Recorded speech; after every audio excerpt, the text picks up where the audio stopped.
Alright, so it's a really great day here at the old Redneck Basement. We're going to be working on the Batmobile here and taking a look at the windshield, hoping to finally get in the header. This has been a bit of a pain. What we discovered last time was that the header, or that the top had sort of splayed apart a little bit, and that it was wider than it needed to be, which was causing the visor to spread out too far and not be able to go in easily. So we're going to put some ratchet straps on it. But as you can see, we've had the top, I painted the top here with help from Dad and from Mark. It looks pretty good. It's got a nice base coat of paint on it that will protect it for a good long while after we stripped it down well. And now we've got the visor here. It's got a nice coat of paint on it. The windshield we're not going to paint yet because it's got a lot of rust and stuff on it that we're going to need to do it a little more comprehensively. But then there's a metal header that goes on the top and the front.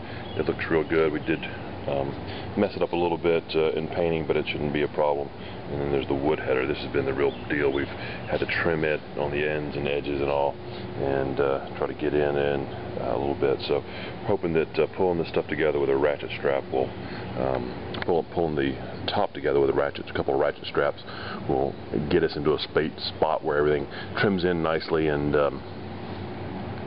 goes in. So we'll see how this looks here in a few minutes. Alright, so I just took out the garnish trim on the passenger door. Got a little bumper here, a bunch of different screws. The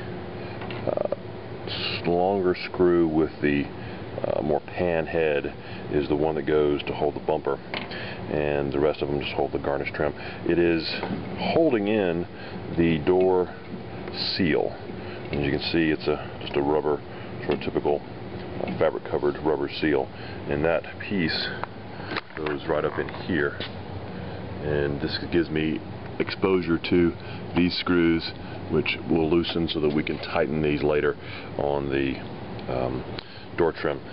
But this is something that holds in this piece, so I wanted to show this particular relationship. It goes in ultimately like that, and that's the door seal.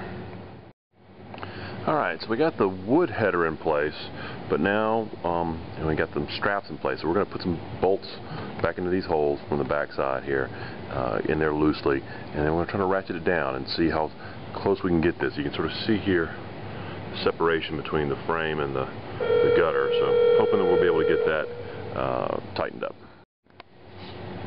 Alright, so we're here with Dad. Say hey, Dad. Hey. At the old Redneck Basement, we're getting the straps are in place.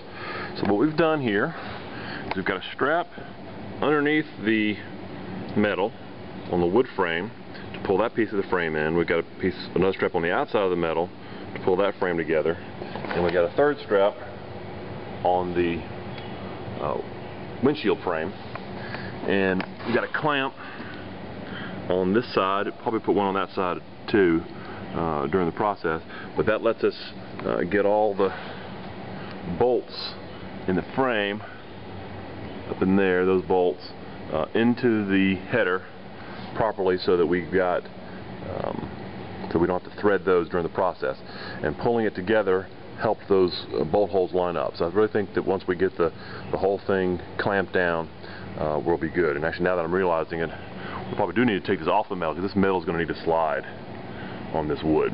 So we'll go ahead and take that off, and because all that was doing was lining up the bolt hole for us. So we're good to go. We're going to start dry fitting the visor next. Yeah, if you would.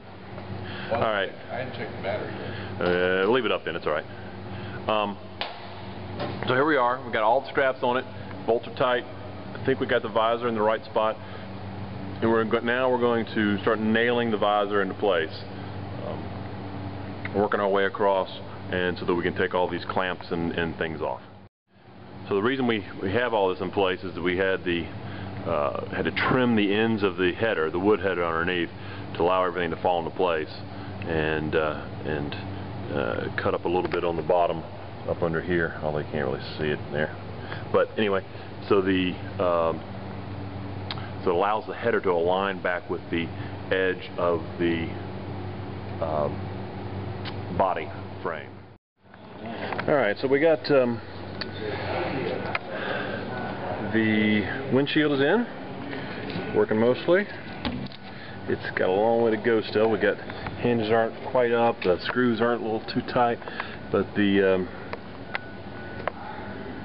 window's in and it's operating. It's not pulling tight, but it's enough to drive around in, so we're going to try to take it for a little ride.